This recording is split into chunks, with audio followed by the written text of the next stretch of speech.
Hello everybody, this is Kiana. So I had to actually redo the video because the phone wasn't charging, and there's a lot of stuff that we got to get into today in this video.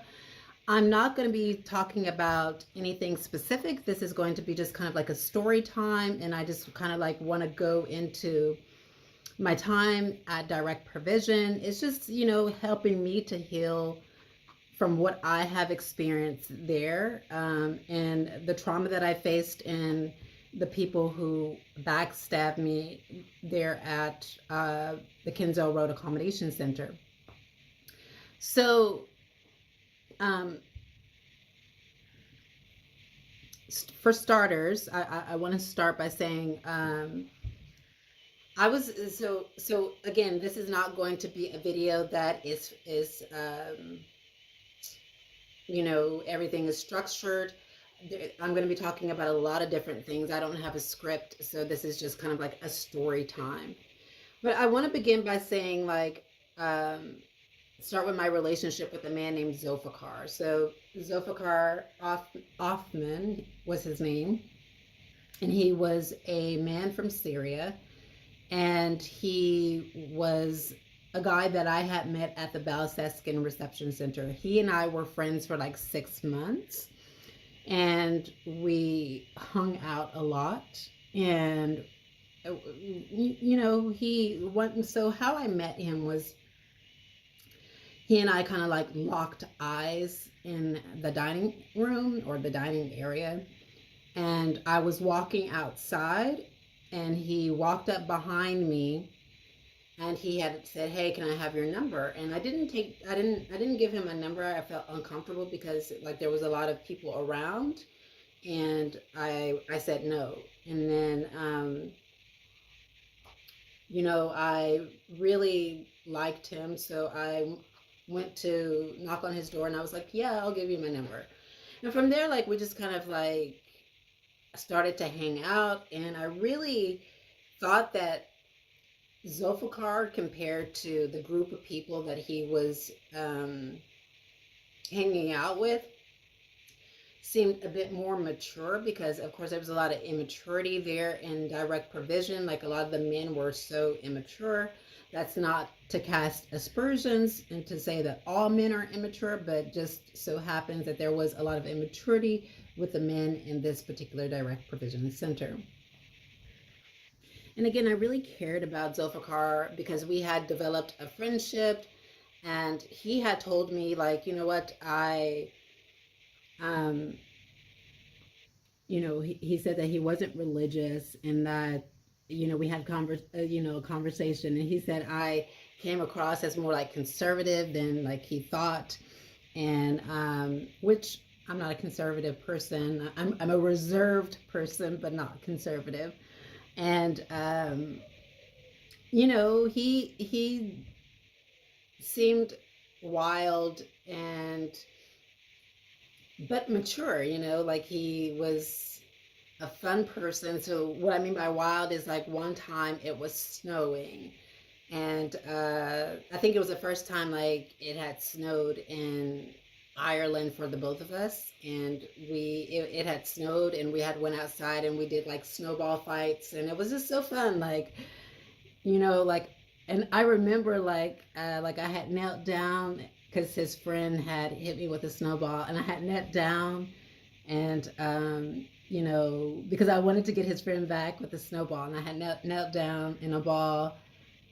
And Zulfikar was like, wait, I think that there's something happened to her. I think there's something, wrong with her. I think somebody really hurt her. And so when his friend came up and to check on me, like, I hit him with the snowball, it was just like, we were just so fun. And so, like, that incident really, or that particular situation really made me like Zulfikar a lot, because, there was some humanity there, like in the midst of this playing, and like, throwing, because those snowballs, some of them hurt, in the midst of just kind of like playing and having fun. And maybe there's a situation where someone does get hurt, we don't know. he took the time out to like stop to see if I was okay, and I really that really meant a lot to me. So again, we developed a friendship, and you know, I had found myself like being, you know, connected to Zulfikar, and in a way that probably was not healthy for him or I. And I think that the same thing, he was connected to me in a way that wasn't healthy for him or I. And you know, when he got his transfer papers from, we transferred on the same day, but he went somewhere else. He went to Monaghan, and I went to Waterford. And I was just like in pain that like we were transferring from each other. Like I couldn't believe it. And like I was just, you know, I tried to hold the pain, hold it back, and really just kind of, I really, you know, I wanted to be strong. And when I transferred, and I just said, you know, that's that, right? And then I transferred to a place in Waterford, and he transferred to a place in Monaghan, and we are still communicating with one another. And he contacts me one day, and he's like, hey, Kiana, do you want to be my girlfriend? And I was like, yes. Like, I mean, I'm only human, and you know, I wanted really to be in a committed long-term relationship. So I was like, yes, I want to be your girlfriend. He was like, do you want to move in together? And I was like, of course. You know, I had never lived with a guy before. It was a new experience, and it was something that I wanted to try. I was ready to be in a committed relationship. I didn't want to be in any other situationships, and you know, I really wanted to see if it was going to work. And so, you know, he was like, he told me I had already tried to get moved with iPass, but they said no. And so he sent me an email and showed me where he tried to get moved, and I was like, okay, well, let me try, because you know, I have a little experience with like business communication, so and law, so like I'll try and get us moved. And iPass kind of delayed our move, and you know, sometimes when when I was talking on the phone with Zulfikar, like our relationship was very contentious, and you know, and I think it made me that tension made me feel as if it was because of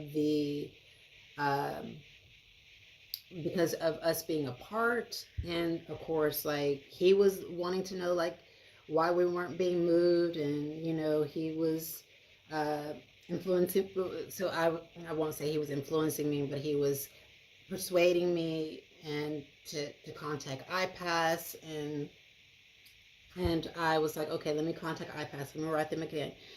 And of course, he didn't speak good English, so like I did like all the communications. Like I contacted JRS, I did most of the communication. There's one time he contacted JRS because I told him, I was like, Zulfikar, I don't want them to think that like it's me, the only person that wants to be moved. Like, you know, can you like do some of this contact, because I'm doing a lot of this communication, and it's I think from maybe their perspective, it's me that wants to be moved because they're not hearing anything from you.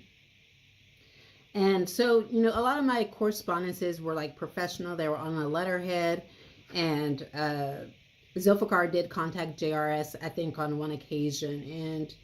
And I remember that right during that time when I was living in Waterford, of course, in my videos, like I said,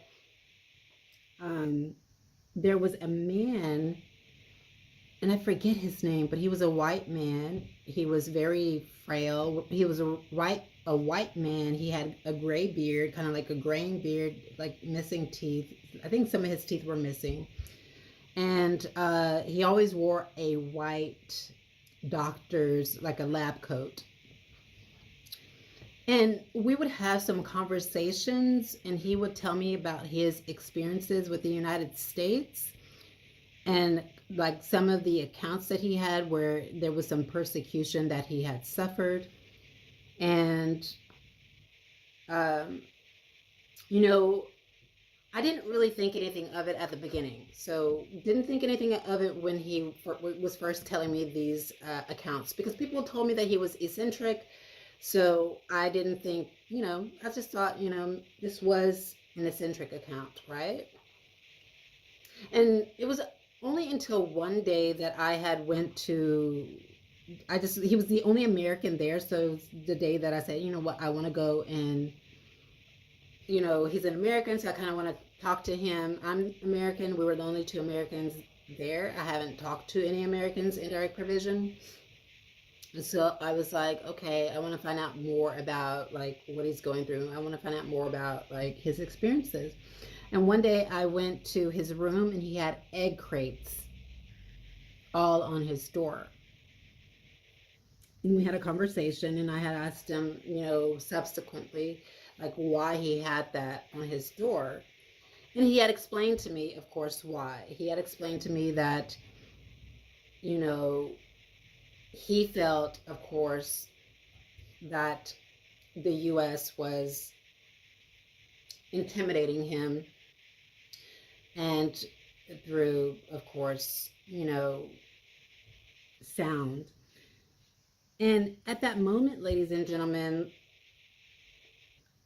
I actually took his account seriously, because again, I was told when I was in Sweden that there was something going on in Ireland with, you know, particular claims. And that like persuaded me to get out of Dodge. So I wrote to IPAS and I was like, hey, there's this guy here who seems to know a lot about my claim. And basically what I meant about that was that, like, you know, he was an American citizen and he was being persecuted. I was being persecuted from the United States too, not in a similar way, but, you know, there was some persecution with like the way that the United States actually silences dissent and tortures its citizens to try and keep them quiet through degrading treatment and punishment. Of course, this kind of torture that the United States does, it doesn't rise to the level of torture. It is degrading treatment and punishment, I guess, under Article 3. And it's a form of repression, transnational repression, to stop people from being people from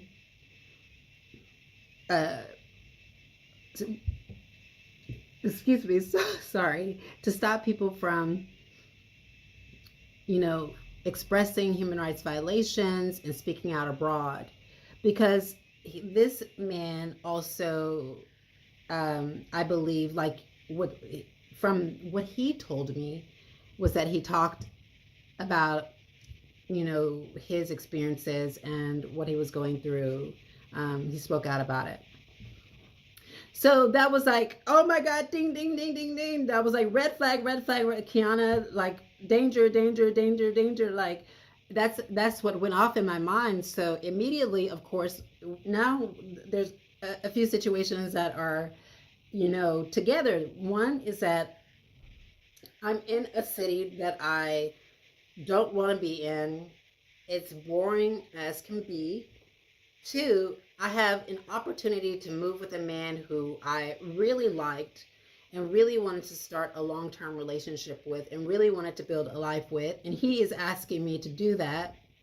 And then I have this guy who is being persecuted by the United States government, and that what I'm being told in Sweden is actually true and is coming to light. And I don't want there to be a connection. So basically, I'm writing iPads and saying, hey, there's this guy that is living in Waterford in my same accommodations, and he seems to know a lot about my story. I don't, and of course I didn't want our stories to kind of like intertwine. I didn't want the United States to actually know that I'm there as well. And of course, like, he and I had some conversations, and he would talk about some things, of course, that how Black Americans were treated in the United States. Like, he would talk about that all the time. Like, I know that Blacks are this, A, B, C, D is going on. And the situation just made me feel very uncomfortable. So I was like, okay, Kiana, like, I think it's time to leave this place. So that's what I did. I decided to do. I said, okay, I think it's time for you to move me and Zulfikar together. This is a guy I want to be with. He says he wants to be with me. And I'm in a weird situation with a guy who knows a lot about things that are happening to my people.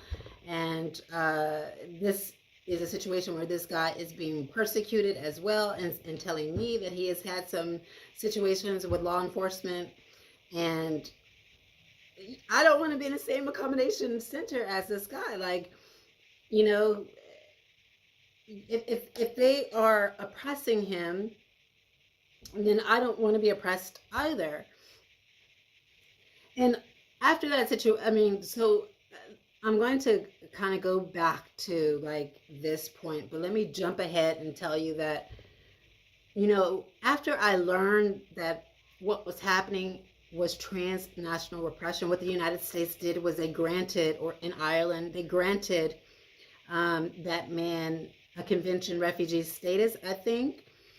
And so basically they were manipulating him. So basically I had made a phone call to him to learn more about his experiences when I had actually was looking into this at the Kenzel Road Accommodation Center. And I believe that the U.S. government was there like manipulating him to say that he was doing fine, he was doing well, and he wasn't having any problems. But that wasn't how it was when I was living there. And of course, I had not known this man from a can of paint. I was placed in an accommodation center with him, and I learned of this situation that had happened to him. And of course, it made me afraid. So I believe that the United States or the Republic of Ireland was manipulating him. And now, like, he has changed his entire story, because when I had contacted him, he was like, oh, I'm fine, everything's good, I got a convention refugee status. And the strange thing is that at that time that I was like living there with him, he had been there for years. And he had told me that he was denied several times, even up until leave to remain.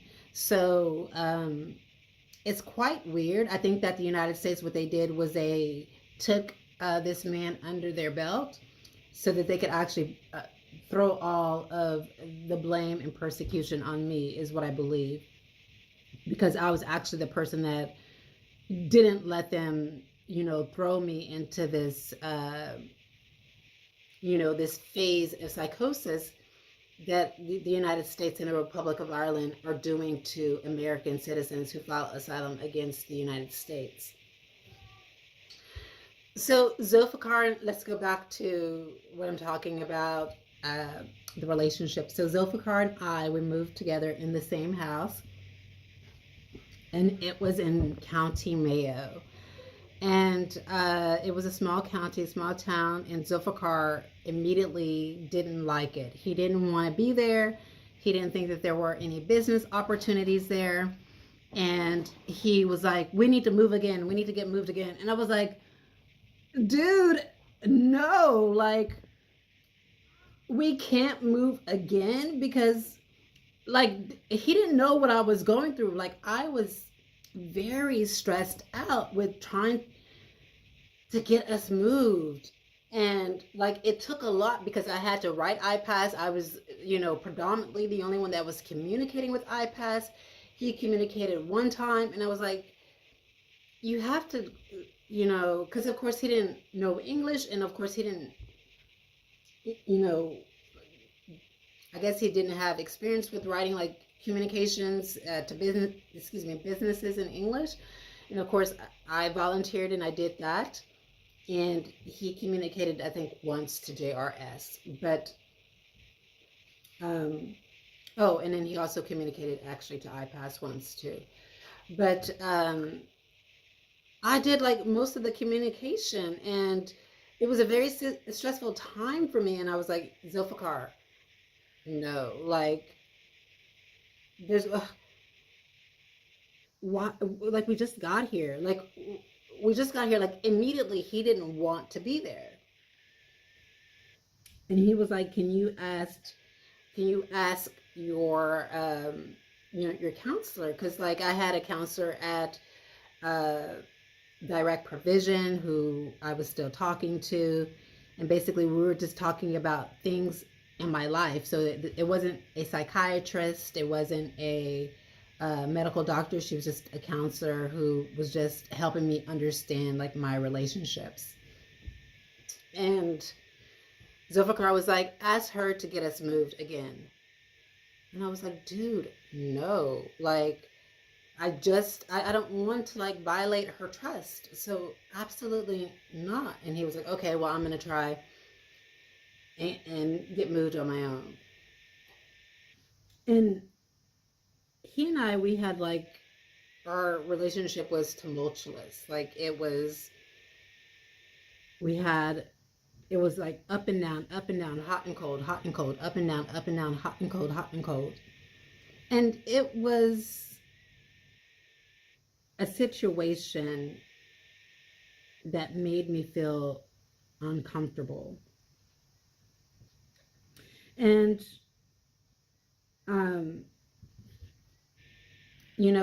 one day he had slapped me in the face, and out of reaction, like I slapped him back, and we had a conversation. I was like, dude, don't ever slap me again like that. Like, don't ever put your hands on me. You don't put your hands on me, I won't put my hands on you. But you slapped me, out of reaction, I, slapped you back. And in that situation, I was like, I can't believe he did that. Like, he slapped me. And when I was talking about that situation, I was like thrown aback because like there was already aggression in the relationship with just like Zulfikar raising his voice at me, but it didn't actually rise to the level of like a slap in the face. And maybe it was just a situation where like,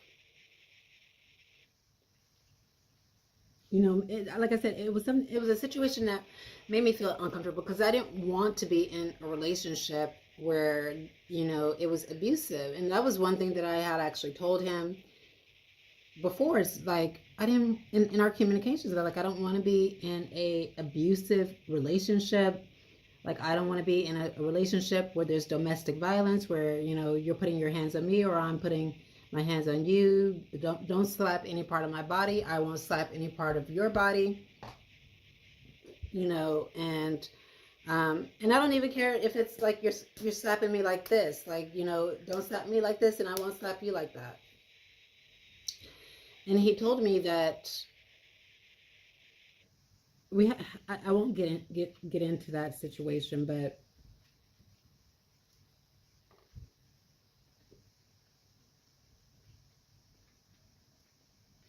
after, like, again, our relationship was tumultuous. Like, it was up and down, hot and cold. And it got to the point to where I was like, they were offering us an apartment. And because we were living with a family, so a family lived downstairs and basically we lived upstairs. And it was, it came time to where they were like, okay, you guys are going to get your own apartment. And I was like, okay, and when that time came, I was actually afraid to actually move in the apartment with Zulfikar. So I was like, no, I won't move. Like, I won't move because of what's going on here. And so unfortunately, Zulfikar moved out of the apartment and he moved into the men's place. They had like houses, accommodations for men. And I stayed in the house, the upstairs portion of the house. And Zulfikar and I, we were talking, and I was like, I hate that this is happening because I really care for him. And I still do. Like, I really still do love him. Despite what has happened, I still do love him. But we were talking and having conversations and trying to make it work. And he was like, okay, we'll get us moved to, what was that city? Galway. Get us moved to Galway. And I was like, okay. And then I looked at the accommodation, and the accommodation was like a family accommodation with women. And that made me feel very uncomfortable because I was like, okay, well, maybe this isn't the best place to be, because let's say, for instance, the relationship doesn't work again. Like, there's already like suspicion and speculation that has surfaced that he had slept with a friend that I had, and that let me know, like, that was giving me information that he wasn't really a loyal person. And of course, that was that when that rumor surfaced, it was right during the time where he and I were trying to build a, connection. And he completely denied it, which is fine.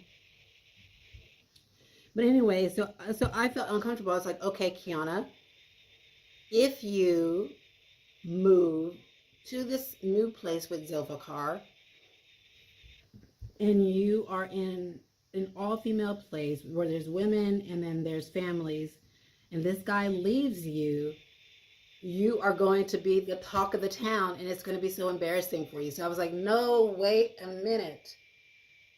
I was like, no, I don't think I want to actually try and get us moved. Let's get us moved to a place where there is an accommodation, where it's co-ed. So in case the relationship doesn't work out, maybe you have your opportunity to meet other new people, and I have my opportunity to meet new people as well.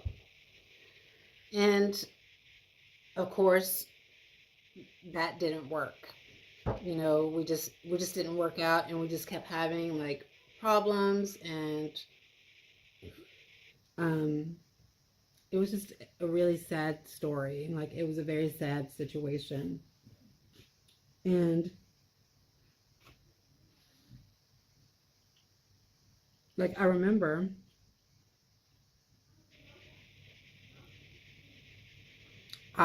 clearly that when he moved, or so basically I got my transfer papers before he did. Now, there's a lot of stuff that I'm leaving out of this story that happened because I really don't want to disclose that and bring that up online. But I'm just kind of like going to some of the things that are probably already out there and already known and less sensitive, I guess. But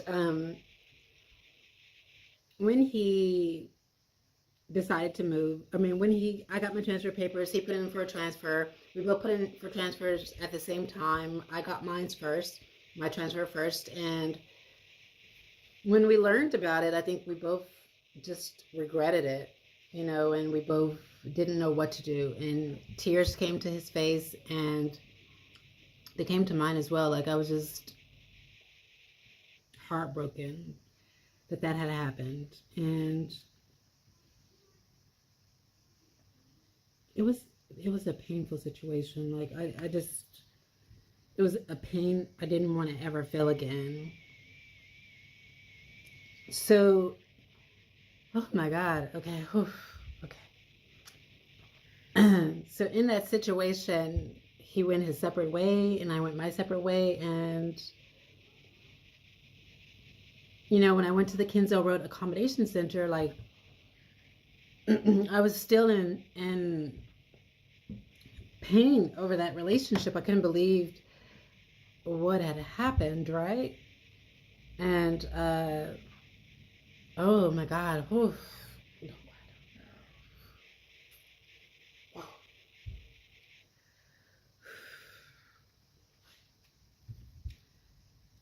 And I couldn't believe it. And he, even subsequently, when I was transferred to the Kinsale Road Accommodation Center, like, we were talking just on a couple occasions. And I believed he had already moved on, because when I had called him, like, he had a person, like, you could tell it was a person. I'm not going to say who the person was, but it was a relationship person in the same house. Not in the same house, but like, there was a person there that, of course, you can tell it was like relationship like. And one day, like, I had called Zulfikar on the phone, and I was like, hey, Zulfikar, like, he would call me like at odd times.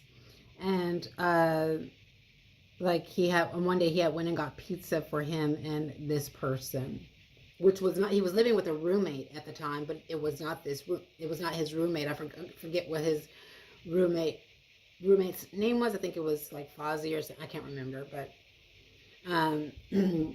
he was getting pizza for he and someone else. And weirdly, like, when he arrived to the house, like, he was talking to me on the phone, but when he arrived to the house, like, he immediately, like, hung up on me and never called me back. And ladies and gentlemen, don't forget, like, that call that we had was not even a week after, like, he and I had got transferred. So I had got transferred to Cork, and he was in Waterford. He left to Waterford. So basically, from Mayo, he went to Waterford to live with his friend. And it wasn't even a week after that situation that Zulfikar would tell me the reason why he hung up on me was because he needed to get to top up his phone. But the weird thing about that was, right before we moved, like, not even 2 days before I had got transferred, he and I went to a store, and he actually got credit on his phone. And keep in mind, ladies and gentlemen, it wasn't like he was topping up to speak to his family, because he was speaking to his family over Facebook. So he had Messenger, and that's how he had his video calls, and that's how he was communicating with his family, is over Messenger. So it hadn't even been a week, not even a week.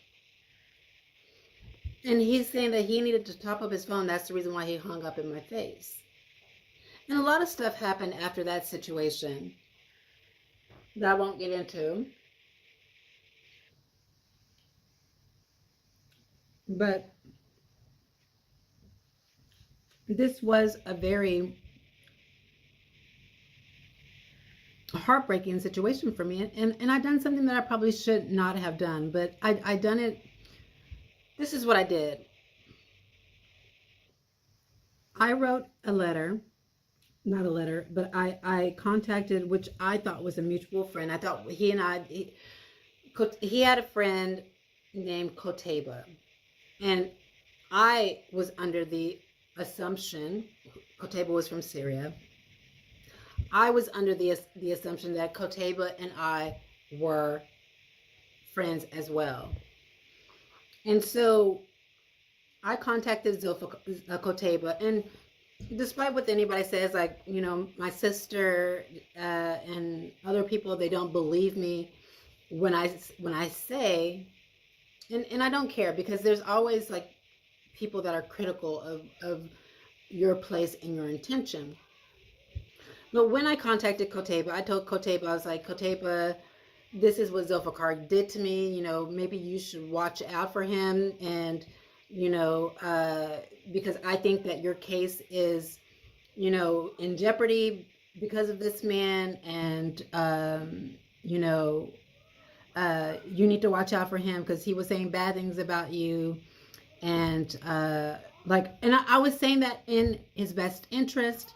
And maybe there was some hurt behind my words. Like, I was hurt inside, and I was hurt. And plus, I was saying it in Koteba's best interest. And I should not have done that. I got into, you know, there is allegiance with certain cultures and nationalities and ethnic groups and religious groups. At that time, like, I was oblivious to this. And I thought, you know, we were all together, you know, friends, and that we would all can talk to each other. I was even talking to Zulfikar's family.